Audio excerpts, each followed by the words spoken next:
Class 10th में आज का टॉपिक है द्विघात समीकरण को हल करने की विधियाँ। यानी कि द्विघात समीकरण को हल करने की विधियाँ मीन्स होता है आपके पास द्विघात समीकरण को हल करने की 3 विधियाँ हैं, गुणनखंड विधि, पूर्णवर्ग बनाकर और द्विघातीय सूत्र विधि। इससे पहले की वीडियो में मैंने आपको द्विघात समीकरण के बारे में पढ़ाया था, चैप्टर नंबर 4 द्विघात समीकरण किसे कहते हैं, द्विघात समीकरण का व्यापक रूप क्या होता है। तो मैंने आपको इससे पहले जो कराया था कि द्विघात समीकरण किसे कहते हैं, मैंने आपको ये कहा था कि जिस समीकरण में चर x की या कोई भी चर हो, चर की अधिकतम घात 2 होती है उसे हम द्विघात समीकरण कहते हैं। चूंकि इन सभी में चर की बड़ी घात 2 है, यहाँ पर चर y की बड़ी घात 2 है, यहाँ पर चर m की बड़ी घात क्या है 2 है, छोटी घात 1 है। तो जो बड़ी घात होती है यदि बड़ी घात 2 हो उसे हम द्विघात समीकरण कहते हैं। जिन समीकरणों में चर x की या कोई भी चर हो, चर की बड़ी घात 3 हो, देखिए इस समीकरण में जो चर की जो मैक्सिमम घात है वो 3 है, इसलिए इसे क्या कहते हैं, त्रिघात समीकरण कहते हैं। जबकि जिस समीकरण में चर x की या चर कोई भी अन्य चर हो, इनमें चर की सबसे बड़ी घात मैक्सिमम घात 1 होती है, उसे रैखिक समीकरण कहते हैं। तो मैंने आपको पढ़ाया था द्विघात समीकरण का व्यापक रूप x² + bx + c = 0।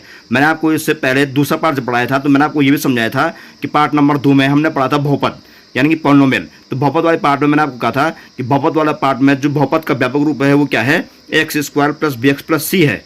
लेकिन जो द्विघात समीकरण पार्ट आप पढ़ रहे हैं पार्ट नंबर 4, उसमें द्विघात समीकरण का व्यापक रूप क्या है, x² + bx + c = 0। यानी कि द्विघात बहुपद का व्यापक रूप x² + bx + c और द्विघात समीकरण का व्यापक रूप x² + bx + c = 0। क्योंकि मैंने आपको ये भी कहा था कि समीकरण में हमेशा बराबर का चिन्ह या इक्वल का साइन अवश्य होता है। तो यहाँ पर भी इक्वल का साइन है, तो ये क्या बन गया है, बहुपद से अब समीकरण बन गया है।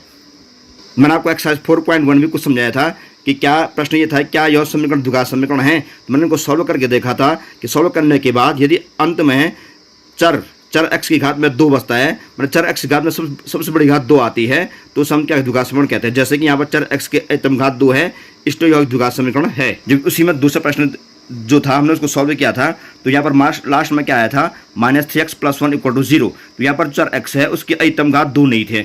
चूंकि चर x की अधिकतम घात 2 नहीं है इसलिए यह द्विघात समीकरण नहीं है। तो यहाँ पर द्विघात समीकरण नहीं था। तो हमने द्विघात समीकरण के बारे में पिछले वीडियो में कुछ पढ़ा था। हम आज पढ़ेंगे द्विघात समीकरण को हल करने की विधियाँ। अब द्विघात समीकरण को हल करना मीन्स क्या होता है, इसका मतलब ये भी होता है कि द्विघात समीकरण के मूल ज्ञात करना। द्विघात समीकरण के मूल ज्ञात करना। आपने दूसरा पार्ट पढ़ा हुआ था बहुपद, आपने वहाँ पढ़ा था द्विघात बहुपद के शून्यक पढ़ा था। तो हम यहाँ पर क्या पढ़ रहे हैं, द्विघात समीकरण के मूल। जो हमने वहाँ पर पढ़ा था पार्ट नंबर 2 में द्विघात बहुपद के शून्यक, तो जो हमने द्विघात बहुपद के शून्यक पढ़ा था वही यहाँ पर भी आप पढ़ेंगे द्विघात समीकरण के मूल। तो हम द्विघात बहुपद में शून्यक कहते हैं, जो कि द्विघात समीकरण में मूल कहते हैं। द्विघात बहुपद में शून्यक कहते हैं और उसी को हम द्विघात समीकरण में मूल कहते हैं। तो द्विघात बहुपद के शून्यक को हो चाहे आप द्विघात समीकरण के मूल को, वो एक ही चीज़ होती है। तो आपने वहाँ पढ़ा था शून्य कैसे किन्हें बोलते हैं, जो मान उस बहुपद के मान को शून्य कर दे उसे हम द्विघात बहुपद के शून्य कहते थे। और यहाँ पर भी जो समीकरण के मान को शून्य कर दे उसे हम द्विघात समीकरण के मूल कहते हैं। जैसे मान लीजिए एग्जाम्पल के लिए, मान लीजिए यहाँ पर एक समीकरण लिखा हुआ है द्विघात समीकरण, इसमें चर x की सबसे बड़ी घात 2 है, इसलिए यह एक द्विघात समीकरण है। तो यहाँ पर मैंने एग्जाम्पल लिखा हुआ है x² + 2x + 1 = 0। तो यहाँ पर देखिए इसका मूल कौन सा है, हम x का मान रखेंगे अलग अलग। कभी x का मान रखेंगे हम 1, कभी ऋण 1, कभी 2, कभी ऋण 2, कभी 3, कभी ऋण 3। तो जिस मान को रख के यहाँ पर शून्य आएगा तो हम उसे कहेंगे ये द्विघात समीकरण का क्या है, मूल है। तो देखिए आप यहाँ पे कोई भी मान रख सकते हैं। आप मैंने यहाँ पर 1 रखा, 1 का स्क्वायर धन 2 × 1 धन 1 बराबर क्या, 0। तो मैंने यहाँ पर हम क्या करें, x का मान रख रहे हैं 1। तो हम चेक कर रहे हैं कि जो हमने x का मान 1 रखा हुआ है क्या वो 1 इस द्विघात समीकरण का मूल है कि नहीं है। अब यहाँ पर 1² + 2 × 1 + 1 = 0, या 1² 1 ही होता है, प्लस 2 × 2 धन 1 बराबर क्या, 0, या 2 × 3 = 4 बराबर नहीं है किसके, शून्य के। जब दोनों पक्षों में शून्य आएगा या इसका मान शून्य आएगा ये कहें, तो उसे हम कहते हैं कि वास्तव में जो है वह द्विघात बहुपद का या द्विघात समीकरण का शून्यक या मूल है। तो यहाँ पर चूंकि शून्य नहीं आ रखा है या 4 आ रखा है, तो यानी कि हमने x मान कितना रखा था, 1 रखा था, तो यह इसका शून्यक या इसका मूल नहीं था। तो हम यहाँ पर क्या कर रहे हैं, अब रख रहे हैं x बराबर क्या रख रहे हैं, -1 रखो। अब x का मान -1 रख रहा हूँ मैं, तो यहाँ पर x मान -1 रखो। तो हमने बराबर किया, x का मान कितना रखा, -1 का स्क्वायर प्लस 2 मल्टीप्लाई कितना, -1, क्योंकि यहाँ 2x है, 2 × -1 + 1। देखिए बराबर 1 का स्क्वायर 1 ही होता है और -1 का स्क्वायर भी 1 ही होता है। 2 × 2 यानी कि -2 + 1। देखिए 1 + 1 -2, मैंने क्या किया, 1 धन 1 आगे लिख दिया, ऋण 2 को पीछे कर दिया, कितना हुआ, 1 × 2 ऋण 2 बराबर क्या, 0। यहाँ पर 0 आ चुका है, यहाँ पर आया था 4, यहाँ पर क्या है 0। इसको भी आप चाहे केवल एक ही पक्ष में करो, बराबर 0 को चाहे आप मत उतारो यहाँ की तरह। जो यहाँ पर आया था 4, यहाँ पर क्या आया शून्य। तो यहाँ पर हमने जब x का मान -1 पुट किया, हमने जब x का मान -1 रखा तो यहाँ पर शून्य आ गया। या हम ये कह सकते हैं कि इस बहुपद में इस समीकरण में -1 क्या है, इसका एक मूल है। तो मैंने आपको ये कहा है कि बहुपद में इस -1 को हम शून्य कहते हैं, जबकि सूत्र में समीकरण में इस -1 को क्या कहते हैं, मूल कहते हैं। फिर सुनिए, मतलब जो द्विघात बहुपद के मान को शून्य कर दे उसे हम शून्य कहेंगे, और जो द्विघात समीकरण के मान को शून्य कर दे उसे हम मूल कहेंगे। वहाँ हम शून्य कहते हैं, यहाँ हम मूल कहते हैं, दोनों में सिर्फ यही फर्क है। तो और मैंने आपको ये कहा था कि द्विघात बहुपद में x² + bx + c होता है व्यापक रूप, जबकि द्विघात समीकरण में x² + bx + c बराबर शून्य भी होता है। चूंकि समीकरण जब हम कहते हैं तो बराबर शून्य होना जरूरी है।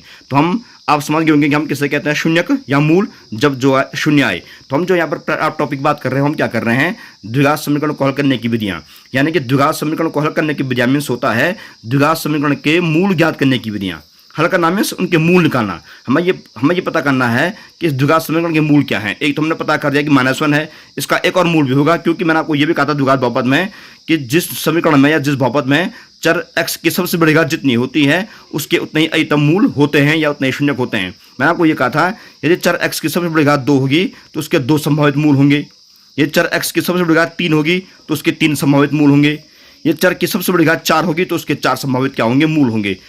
तो यहाँ पर चूंकि ये द्विघात समीकरण है, पूरा पाठ ही द्विघात समीकरण का है, यानी कि वह समीकरण जिसमें चर x की सबसे बड़ी घात क्या होगी, 2 होगी, उसे हम द्विघात समीकरण कहेंगे। तो चूंकि यह द्विघात समीकरण है तो यहाँ पर हम केवल हर एक समीकरण के केवल 2 ही मूल ज्ञात करेंगे, और उनके 2 ही मूल होते हैं क्योंकि द्विघात समीकरण है। तो हम यहाँ पर पता करेंगे कि हम किस प्रकार से गुणनखंड विधि से द्विघात समीकरण को हल करते हैं या उनके मूल ज्ञात करते हैं। आज का टॉपिक द्विघात समीकरण को हल करने की विधियाँ या द्विघात समीकरण के मूल ज्ञात करने की विधियाँ। तो द्विघात समीकरण के मूल ज्ञात करने की विधियाँ मैंने आपको कई बार बोल दिया है कि 3 विधियाँ हैं, गुणनखंड विधि, पूर्ण वर्ग बनाकर और द्विघातीय सूत्र विधि। तो 3 विधियाँ हैं यहाँ पे, तो आपको तीनों विधियों को पढ़ना है। सबसे पहले हम बात करेंगे गुणनखंड विधि की। आज हम जो टॉपिक पढ़ेंगे वो द्विघात समीकरण को हल करने की विधि है या द्विघात समीकरण के मूल ज्ञात करने की विधि है। तो हम इन 3 विधियों में से किस विधि की बात करेंगे, आज हम गुणनखंड विधि पर हम चर्चा करेंगे या इस विधि को हम आज सीखेंगे। प्रश्न, गुणनखंड विधि से निम्न द्विघात समीकरणों के मूल ज्ञात कीजिए। तो आपने ये गुणनखंड विधि पहले ही पढ़ रखी है, मतलब जो आपने बहुपद पर पढ़ा था आपने वहाँ भी गुणनखंड विधि किया था। आपने गुणनखंड कक्षा 9 में भी जिक्र की है और कक्षा 8 में भी अपनी विधि जिक्र की है। तो हम यहाँ पर आपको समझाएंगे हम किस प्रकार से गुणनखंड विधि से द्विघात समीकरण के मूल ज्ञात करते हैं। तो मान लीजिए पहला प्रश्न इसमें ये है x² - 9x + 14 = 0। ये पहला सवाल है। तो हमें यहाँ पे क्या करना है, द्विघात समीकरण गुणनखंड विधि से यानी फैक्टराइजेशन मेथड से द्विघात समीकरणों के मूल ज्ञात करने हैं।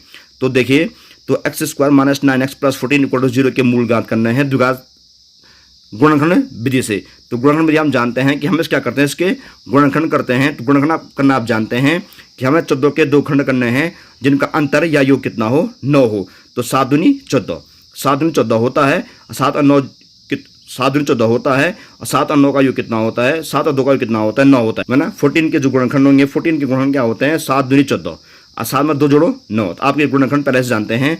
हमें रखेंगे x² - 7 + 2x + 14 = क्या, 0।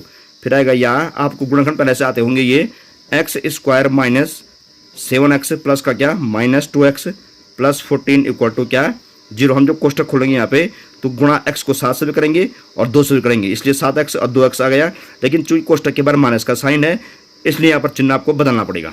यहाँ अब इसमें 1 2 3 4 पद आ चुके हैं। हम इसमें 2 पद अलग करते हैं और 2 पद अलग करते हैं। इन दोनों में कॉमन क्या आ रहा है, x, तो अंदर क्या बचा x - 7, जबकि इन दोनों में कॉमन क्या आ रहा है, -2। ध्यान रहे -2 है। जब कोई माइनस साइन कॉमन आता है हम अंदर चिन्ह क्या करते, बदल देते हैं। यानी कि x - 2 7 जा 14, 2 बारह या 2 7 14 बराबर क्या, 0। चूँकि -2 था इसलिए हमने प्लस का माइनस कर दिया है, ठीक है ना। यहाँ x - 7 यहाँ भी है, उसको हमने कॉमन निकाल दिया, x - 7। यहाँ क्या बचा, x - 2 बराबर क्या, 0। तो इसके जो गुणनखंड आ रखे हैं वो हैं x - 7 x - 2। अब यहाँ पर जो अपने बहुपद में क्या था वो यहाँ पे आपको करना है। यदि या माना x - 7 बराबर 0, हम लिखेंगे यदि या माना जो भी लिखते हो, यदि x - 7 बराबर क्या, 0। पहले हम केवल इसको लेंगे, इस वाले को, और उसके बाद हम इसको भी लेंगे। पहले इसकी बारी है। यदि x - 7 बराबर 0 हो तो x बराबर कितना आ गया, 7। तो x बराबर कितना आएगा, हम 7 को बाएं से दाएं लाएंगे तो धन ऋण 7 का क्या हो जाएगा, धन 7 हो जाएगा। ये हो गया इस वाला गुणनखंड से। और दूसरा, यदि ये वाला x माइनस 2 बराबर क्या 0। तो अब इसको लेंगे x माइनस 2, जैसे हमने यहाँ लिया था कि यदि x माइनस 7 बराबर 0 तो x बराबर क्या आया 7 आया। अब लेंगे यदि x माइनस 2 बराबर 0 तो x बराबर कितना आया 2 को यहाँ लाओ, क्या हो जाएगा ऋण 2 का धन 2। तो यानी कि x आया 7 और x क्या आया 2, यानी इसके जो शून्यक हैं वो क्या है 7 और 2 हैं, यानी इसके जो मूल हैं वो क्या है 7 और 2 हैं। और लास्ट में आपको लिखना होगा अतः द्विघात समीकरण के मूल 7 व 2 हैं, क्योंकि यहाँ 7 और 2 इसके मान आ चुके हैं। तो आपने एक गुणनखंड पहले क्लास 8 में भी कर रखे हैं, क्लास 9 में भी कर रखे हैं, और क्लास 10 के पार्ट नंबर 2 द्विघात बहुपद के पार्ट में भी आपने सीख रखे हैं। तो हमने इसको केवल गुणनखंड किए हैं। गुणन करने के बाद हमने इसके मान निकाले हैं, जो इसके मान आए हैं 7 और 2 वो इसके क्या है इसके मूल हैं, यानी कि मूल मीन्स यानी कि जो समीकरण यहाँ लिखा हुआ है x² minus 9x plus 14 equal 0, यहाँ पर आप अगर इस x का मान 9 रखते इस x का मान 7 रखते हो तो भी शून्य आएगा, 2 रखते हो तो भी क्या आएगा शून्य आएगा। आप चाहे इसको वेरीफाई करने के लिए अलग से इसको चेक भी कर सकते हो। तो यहाँ पर 7 और 2 इसके क्या है शून्यक हैं। अब एग्जाम्पल और लेते हैं, 3x² plus 2x minus 5 equal to 0। यहाँ पर आप गुणनखंड करना है। आपको गुणनखंड कैसे करते हैं 5 या 15, पहले हम 5 को गुणा करते हैं 3 से, 5 3 या 15, 5 या 15 क्या 15 के गुणनखंड आपको इस प्रकार से करने हैं 2 जिनका अंतर यो क्या है 2 भी आए। तो 5 या 15, 5 से 3 गया 2 होता है, तो हम क्या लिखेंगे यहाँ पर 3x² प्लस ब्रैकेट्स में 5 माइनस 3, क्योंकि 5 या 15 भी होता है। अब 5 3 घटा के 2 भी आता है, x को x ले लीजिए, -5 बराबर क्या हुआ 0। फिर देखिए या 3x² धन 5x, हम जो कोष्टक खोलेंगे चूंकि कोष्टक के बाद इस समय प्लस का साइन है इसलिए कोष्टक खोलने पर अंदर चिन्ह आपको नहीं बदलना है, वही चिन्ह सेम रहेंगे। और लेकिन यहाँ पर x को कोष्टक खोलने के बाद इस x को गुणा करना है आपको 5 से भी और क्या 3 से भी। तो प्लस 5x माइनस क्या 3x माइनस 5 बराबर क्या 0, ठीक है। या इन दोनों कौन क्या आ रहा है x आ रहा है, अंदर क्या बचा 3x धन क्या 5, और यहाँ क्या बचा कॉमन क्या बचा -1 आ रहा है इन दोनों में कॉमन। तो -1 चूँकि -1 है इसलिए 3x चूँकि माइनस आर का कॉमन तो माइनस क्या हो जाएगा +5 हो जाएगा और बराबर क्या 0। या 3x प्लस 5 यहाँ भी है, 3x प्लस 5 यहाँ भी है, तो उसको लिखेंगे हम 3x प्लस क्या 5 कॉमन आएगा एक साथ, अंदर क्या बचेगा x माइनस 1 बराबर क्या 0। तो 3x प्लस 5 x माइनस 1 बराबर 0 इसके गुणनखंड आ चुके हैं। यहाँ पे हम सेम इसी के तरह करेंगे, हम लेंगे एक बार 3x प्लस 5 बराबर 0 और दूसरी बार x माइनस 1 बराबर क्या 0। तो हम यहाँ लिखेंगे यदि इसको 3x प्लस 5 बराबर क्या 0 तो 3x इक्वल टू -5। देखिए 3x इक्वल टू प्लस 5 का क्या हो गया दाईं तरफ आ गया -5 कॉमा करो, या x इक्वल टू -5/3 या x इक्वल टू -5 और 3 चूँकि x से गुणा हो रहा है, गुणा का क्या हो गया भागा गया, तो x बराबर 5 बटे क्या 3। तो एक मूल इसका ये आ गया। और दूसरा हम लिखेंगे यदि अब इसको लो, यदि x माइनस 1 दो गुणनखंड है इसके, एक गुणनखंड यह है 3x प्लस 5, एक गुणनखंड है x माइनस 1। हमने 3x प्लस 5 को ले लिया है और मूल -5/3 को प्राप्त कर लिया है, और दूसरा क्या है x माइनस 1 इक्वल टू क्या 0। तो x इक्वल टू क्या -1 को यहाँ क्या आएगा +1, तो इसके मूल क्या है ऋण 5/3 और क्या 1। अतः द्विघात समीकरण के मूल -5/3 और 1 है। तो इसका आंसर ये आ गया, हमने इसके मूल ज्ञात कर दिए। तो अब आप समझ गए होंगे हमें किस प्रकार से गुणनखंड विधि से इस गुणनखंड विधि से हम कैसे मूल निकालते हैं या कैसे इनको हल करते हैं। हम इसके बाद में पूर्ण वर्ग और द्विघात सूत्र का प्रयोग बाद में सीखेंगे, हम इसी पर बात करेंगे। हम अब थोड़ा एक्सरसाइज की तरफ चलते हैं। एक्सरसाइज में देखते हैं हम किस प्रकार के प्रश्न हैं। तो आपको एक्सरसाइज 4.2 को सॉल्व करना है। गुणनखंड विधि से निम्न द्विघात समीकरणों के मूल याद कीजिए, वही जो मैंने आपको समझाया है।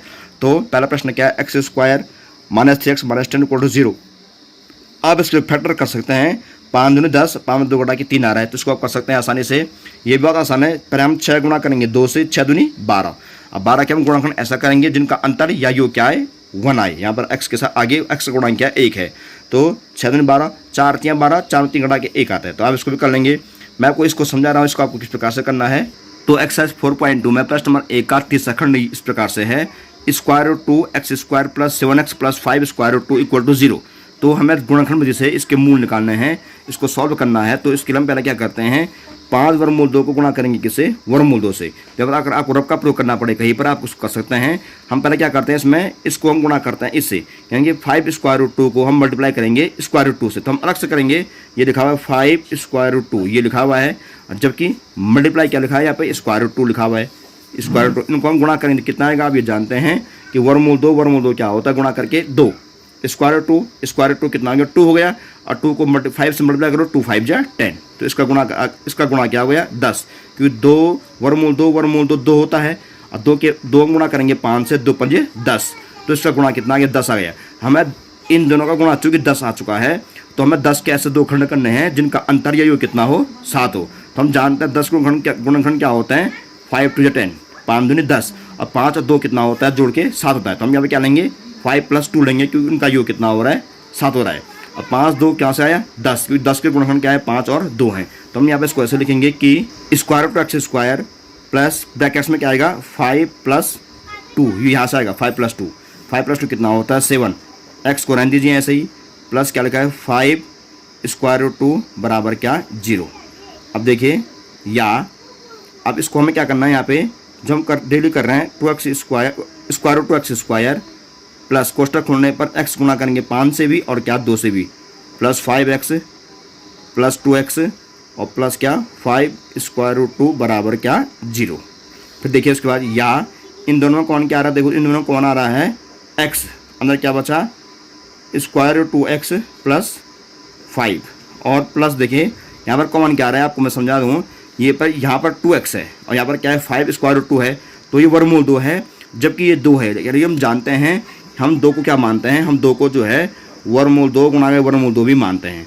तो हम जानते हैं कि वर्गमूल 2 गुणा वर्गमूल 2 का जो मान होता है वो कितना होता है 2 होता है, यानी कि √2 मल्टीप्लाई √2 कितना हो गया 2, यानी हम 2 को क्या लिख सकते हैं वर्गमूल 2 गुणा वर्गमूल 2 भी लिख सकते हैं। तो आपको यहाँ पर 2 को जो है वर्गमूल 2 गुणा वर्गमूल 2 ही मानना है, तो वर्गमूल 2 गुणा वर्गमूल 2 x आ गया, √2 मल्टीप्लाई √2 फिर x भी है, प्लस 5 है, तो √2 यहाँ भी है, √2 यहाँ भी है, क्योंकि 2 क्या है वर्गमूल 2 गुणा वर्गमूल 2 है, तो वर्गमूल 2 एक यहाँ से और वर्गमूल 2 एक यहाँ से, दोनों जगह है, तो उसको क्या निकालेंगे वर्गमूल 2 को निकालेंगे हम कॉमन। अब कोष्टक क्या बचेगा, यहाँ पर 2 है, तो इसका मान क्या हुआ वर्गमूल 2 गुणा वर्गमूल 2 ये, तो एक वर्गमूल 2 यहाँ से बाहर आ चुका है, जबकि एक वर्गमूल 2 यहाँ पर अंदर क्या बचा हुआ है इस 2 के लिए, तो ये 2 में से √2 बाहर आ गया, तो √2 अंदर बचा हुआ है, x को x रहने दीजिए, प्लस 5 को 5 लिखिए, और √2 क्या कॉमन बाहर आ चुका है, कोष्टक बन क्या बराबर क्या लिखा 0। तो आप देख रहे होंगे √2x + 5 √2x + 5 फिर कौन आ रहा है, तो यहाँ जो हम कर रहे हैं डेली x² प्लस क्या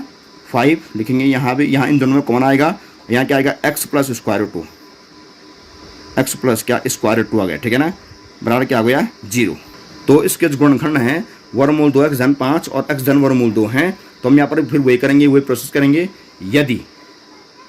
यदि इसको लेंगे पहले वर्गमूल 2x धन 5 बराबर क्या 0, तो वर्गमूल 2x बराबर क्या ऋण 5, क्योंकि हम 5 को दाएं तरफ बनाएंगे तो क्या हो जाएगा धन 5 का ऋण 5, फिर कॉमा करो या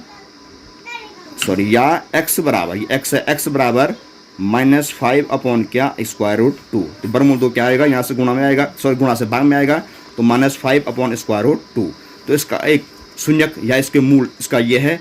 और दूसरा मूल के लिए हम दूसरा गुणनखंड करेंगे, यदि देख क्या लिखा है x प्लस वर्गमूल 2 x प्लस √2 = 0, तो कितना आएगा x = वर्गमूल 2 को बाएं से दाएं लाए, प्लस से क्या आएगा -√2, तो इसके मूल क्या है ऋण 5/√2 और ऋण वर्गमूल 2। तो हम यहाँ लिख देंगे कि अतः द्विघात समीकरण के मूल ऋण 5/√2 तथा ऋण वर्गमूल 2 हैं, ये और क्या ये इसके क्या है मूल हैं।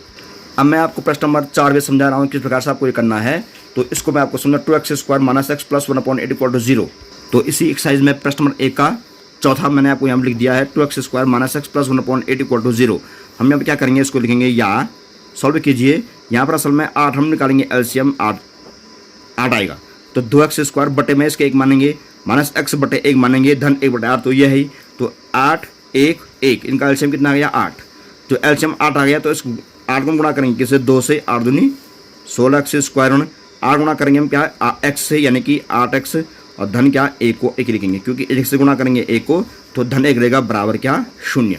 फिर लिखेंगे या 16x² - 8x प्लस क्या 1 बराबर क्या 0, क्योंकि 16x² ऋण 8x धन 1 बराबर, अब 8 को क्या है भाग से गुणा हो गया, जब 8 को 0 से गुणा करेंगे तो क्या हो जाएगा 0, 8 0 के 0, कोई भी संख्या को हम 0 से गुणा करते हैं तो शून्य ही आता है। तो इसके गुणनखंड ये कर दिए हैं। हम इसके गुणनखंड करेंगे और इस गुणनखंड करने के लिए हम वो प्रयोग कर सकते हैं क्या, जो अपने कक्षा 9 में पढ़ा हुआ है, x square a square plus b square minus 2ab वाला। तो हम इसको यहाँ पर देंगे 16 का वर्गमूल क्या हो गया 4x स्क्वायर, ये आपने पढ़ा हुआ है 4x स्क्वायर प्लस क्या 1 का स्क्वायर, क्योंकि हम जानते हैं 16 का वर्गमूल क्या होता है 4, तो 4x स्क्वायर कोष्टक लगा करके, एक का वर्गमूल एक ही होता है तो ए का स्क्वायर और माइनस क्या 2ab 2 इंटू यानी कि ए इंटू 4x बी मीन्स क्या 1, तो ए का मान 4x और बी का मान 1 है, तो a square plus b square minus 2ab बराबर कितना लिखा हुआ ये 0। और हम जानते हैं गुणनखंड के रूप में हमने क्लास 9 में सवाल बहुत सारे पढ़े हैं कि a square minus 2ab plus b square के गुणनखंड क्या होते हैं, a minus b whole square होते हैं, बराबर क्या आ गया 0, या 4x माइनस 1 और यहाँ क्या लिखेंगे 4x माइनस 1 बराबर क्या 0, क्योंकि यहाँ पर 4x माइनस 1 होल स्क्वायर है, होल स्क्वायर मीन्स ये 2 बार है, क्योंकि घात में 2 है तो हम इसको लिख दिया 2 बार, 4x माइनस 1 बराबर क्या 0। तो इसके गुणनखंड आ चुके हैं 4x माइनस 1।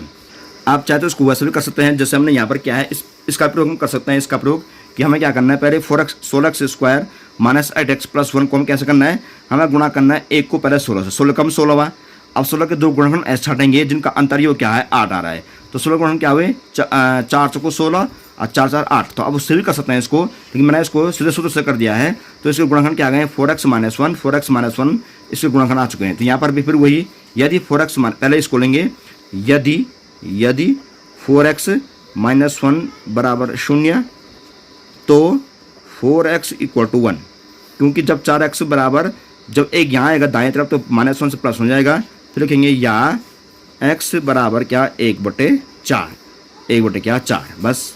और दूसरा भी सेम वही, क्योंकि दूसरा गुणनखंड भी वही है 4x माइनस 1, दूसरा भी वही है 4x माइनस 1, तो इसका भी सेम ये आएगा, तो दूसरा भी सेम, यदि 4x माइनस 1 इक्वल टू 0 तो 4x इक्वल टू 1 या x इक्वल टू 1/4, तो इसके शून्य का तो इसके मूल क्या गए हैं 1/4 और 1/4, तो हम यहाँ लिख देंगे उन्हीं प्रश्नों की तरह, अर्थात द्विघात समीकरण के मूल 1/4 और 1/4 है, अर्थात द्विघात समीकरण के मूल 1/4 व 1/4 हैं। तो हमने आज यहाँ पर टॉपिक जो चर्चा किया वो हमने क्या किया हमने यहाँ पर क्या किया, आज द्विघात समीकरण के मूल ज्ञात करने की 3 विधियों की बात की, लेकिन हमने कौन सी विधि पढ़ी, गुणनखंड विधि पढ़ी। तो गुणनखंड से हम मूल कैसे निकालते हैं आपने उसके बारे में जान दिया होगा। तो आज आपका काम ये रहेगा, आपको किताब से एक्सरसाइज 4.2 प्रश्नावली 4.2 करनी है। आप पहले क्या करेंगे, दिनांक डाल करके लिखेंगे आप द्विघात समीकरण खोल करने की विधियाँ, यहाँ पर लिखेंगे 3 विधियाँ, गुणनखंड विधि, पूर्ण वर्ग बनाकर और द्विघातीय सूत्र विधि, इन तीनों को लिखेंगे। इनको लिखने के बाद आप क्या करेंगे, सिद्ध करेंगे एक्सरसाइज 4.2। तो इस एक्सरसाइज 4.2 का प्रश्न नंबर 1 में 1 2 3 4 5 प्रश्न हैं। तो आप यहाँ इन 5 प्रश्नों को सॉल्व करेंगे। इन 5 प्रश्नों को सॉल्व करने के बाद हम अगले दिन प्रश्न नंबर 2 या उसके आगे टॉपिक पर चर्चा करेंगे। तो आज आपने इतना पढ़ दिया है, तो आपको प्रश्न नंबर 1 को पूरा सॉल्व करना है। अगले दिन फिर मुलाकात होगी, तब तक के लिए गुड बाय।